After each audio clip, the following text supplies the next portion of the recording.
नमस्कार। कक्षा पंचम विषय हिंदी पार्ट 1 नीति के दोहे। ये काम हमने पहले कक्षा में करा दिया गया है, लेकिन इसे हम पुनः दोबारा भेज रहे हैं। नीति के दोहे। कबीरदास हिंदी साहित्य के भक्तिकालीन युग के ज्ञानाश्रयी निर्गुण शाखा के कवि हैं। इनकी प्रमुख कृतियाँ शाखी, शवद, रमैनी हैं।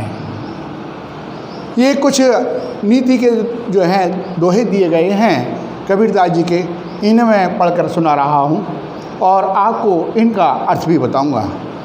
आप जानते हैं कबीरदास जी बहुत अच्छे हिंदी साहित्य के कवि थे। उन्होंने जो है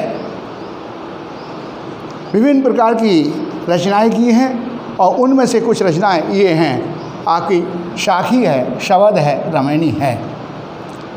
अब मैं आपको कुछ दोहे हैं उनके, वो आपको सुना रहा हूँ। बोली एक अमोल है जो कोई बोले जानी, ये तराजू तोल के तब मुख बाहर आनी। अति का भला ना बोलना, अति की भली ना चू, अति का भला ना बरसना, अति की भली ना धूप। जाति ना पूछो साधु की, जाति ना पूछो साधु की, पूछ लीजिए ज्ञान, मोल करो तलवार का, पड़ा रहने दो म्यान। देखिए कबीरदास जी ने कितनी अच्छी रचनाएं की हैं, आपको ये जानकारी होनी चाहिए। और उनमें से कुछ रचनाएं इन्होंने दी हैं अपने दोहे के रूप में, आपको समझाई हैं। बोली एक अमोल है जो कोई बोले जानी, ये तराजू तोल के तब मुख बाहर आने। आप भली भांति ये जानते हैं, यदि कोई सही तरीके से बोलना जानता है, सही तरीके से बोलता है, उसे पता है कि मुझे जो है किस प्रकार से बोलना चाहिए। अपनी ऐसी वाणी बोलनी चाहिए। यानी कि बोली जो है एक क्या है, एक अमूल्य रतन है। उसे जो है, जो बोलने वाला है वो तब भी जब भी बोलता है तो वो अपने जिस प्रकार से हम तराजू में कोई वजन तोलते हैं, इसी प्रकार से जो महान पुरुष होते हैं, विद्वान पुरुष होते हैं, वो भी अपने मुख से जो शब्द निकालते हैं वो तराजू के समान तोल कर ही निकालते हैं। यानी कि जो भाषा बोलेंगे वो अच्छी और मधुर भाषा बोलेंगे। अति का भला ना बोलना, अति की भली ना चूक, अति का भला ना बरसना, अति की भली ना धूप। यानी कि अधिक बोलना, आप जानते हैं कि अधिक बोलना भी अच्छा नहीं होता है और अत्यधिक चुप रहना भी अच्छा नहीं होता है। अति का भला ना बरसना, यानी कि आप जानते हैं अधिक वर्षा भी अच्छी नहीं होती है और ना ही अधिक धूप अच्छी होती है। देखिए अधिक वर्षा होने से जो है क्या होता है, बाढ़ जैसी स्थिति आ जाती है। और अधिक चुप रहने से, अधिक धूप रहने से क्या होता है कि फसल सूख जाती है। यानी कि दोनों प्रकार से जो है फसल को नुकसान होता है। इसलिए हमें ना तो अधिक बोलना चाहिए, ना अधिक चुप रहना चाहिए, और ना ही अधिक वर्षा अच्छी होती है, ना ही अधिक धूप अच्छी होती है। जाति ना पूछो साधु की, जाति ना पूछो साधु की, पूछ लिए ज्ञान, मोल करो तलवार का, पड़ा रहने दो म्यान। यानी कि इसमें जो है, इस दोहे में कहा गया है कि जाति ना पूछो साधु की, यानी कि हमें साधु की, यानी कि जो महान पुरुष हैं उनकी हमें जाति नहीं पूछनी चाहिए, हमें उनका केवल ज्ञान ही समझना चाहिए। जिस प्रकार से तलवार का तो मोल होता है, तलवार का मूल्य होता है, और जो उसके ऊपर कवर चढ़ा हुआ होता है यानी कि उसका कोई मूल्य नहीं होता है। अब मैंने आपको ये है 3 दोहे पढ़कर सुनाए और इनका अर्थ बताया है। एक बार पुनः पढ़ के सुना रहा हूँ, दोबारा सुन लीजिएगा। बोली एक अमोल है जो कोई बोले जानी, ये तराजू तोल के तब मुख बाहर आने। अति का भला ना बोलना, अति की भली ना चूप, अति का भला ना वर्षना, अति की भली ना धूप। जाति ना पूछो साधु की, पूछ लीजिएगा ज्ञान, मोल करो तलवार का, पड़ा रहने दो म्यान। इस प्रकार से ये कबीर के कुछ दोहे हुए। अब आगे हैं रहीमदास जी। रहीमदास जी के विषय में थोड़ी सी मैं आपको जानकारी दे रहा हूँ। रहीमदास जी का पूरा नाम अब्दुल रहीम खाना था।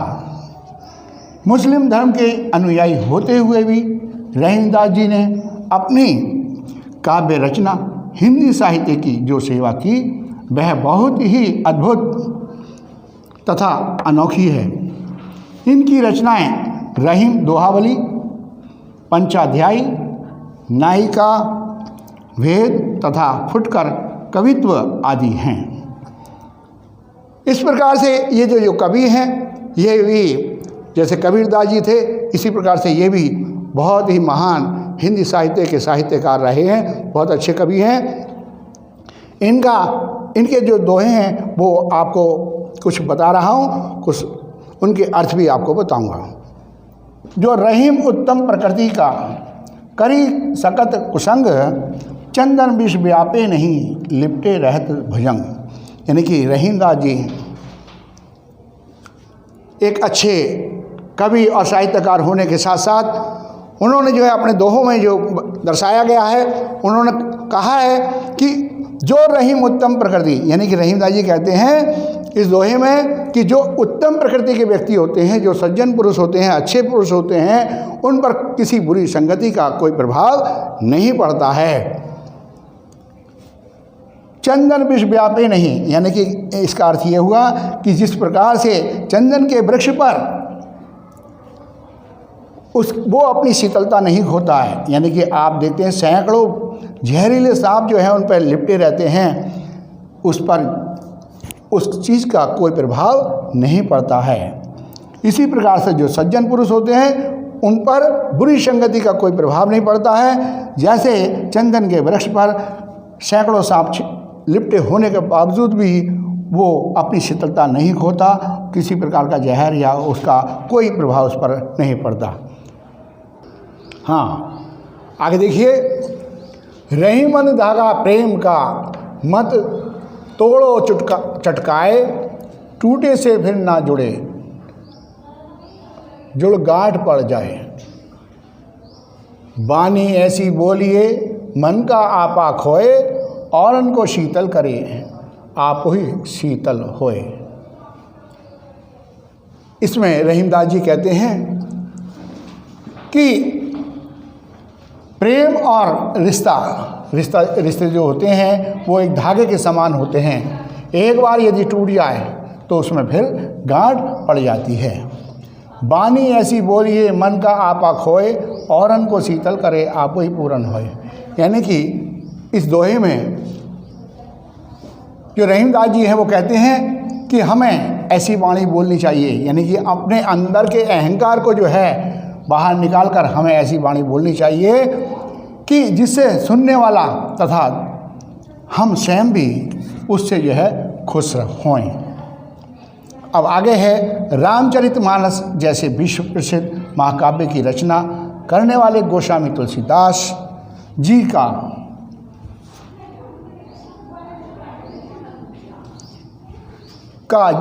जन्म संवत 1554 में बादा जिले के राजापुर ग्राम में हुआ था। इनकी प्रमुख रचनाएं जानकी मंगल, विनय पत्रिका, वैराग्य संदीपनी आदि हैं। इनके कुछ यानी कि कुछ दोहे हैं वो उनको मैं आपको पढ़कर सुना रहा हूँ। सचिव वैद गुरु तानी जो प्रिय बोलही आस, राजधर्म तन तीनी कर होई बेगही नाश। यानी कि आप भली भांति जानते हैं कि सचिव यानी मंत्री, वैद जो होते हैं, गुरु कहते हैं ब्राह्मण को। यानी कि ये तीनों अप्रिय असत्य वचन बोलते हैं जिसके कारण राज, धर्म और यानी कि सचिव यानी मंत्री, वैद, गुरु यानी ब्राह्मण, ये तीनों प्रिय वचन अपने राजा के प्रति प्रिय वचन बोलते हैं, जिसके कारण यानी कि आपने कहा है कि प्रिय वचन बोलते हैं, प्रिय वचन का मतलब यह है चापलूसी भी करते हैं। इसके कारण राज यानी वैभव, धर्म, तन कहते हैं शरीर को यानी कि स्वास्थ्य, ये तीनों चीज़ें शीघ्र ही उनकी नष्ट हो जाती हैं। तुलसी पावस के समय धरी कोकिलन मौन, अब तो दादुर बोलिए हमें पूछिए कौन। यानी कि जब आप जानते हैं कि जब बरसात का समय होता है, बरसात का समय जब आता है तो उस समय कोकिला जो है मौन हो जाती है, यह सोचकर कि अब तो दादुर बोलिए, यानी कि अब जो है बोलने का जो समय आ गया है वो मेंढकों का आ गया है, तो उनकी टर्टर की आवाज़ में हमारी जो मधुर वाणी है उसको कौन सुनेगा। इस प्रकार से ये मैंने आपको कुछ अर्थ बताए और कुछ दोहे बताए, इनको ही आप पढ़ेंगे और इनका जो कार्य है उसको मैं PDF के माध्यम से भेज दूँगा।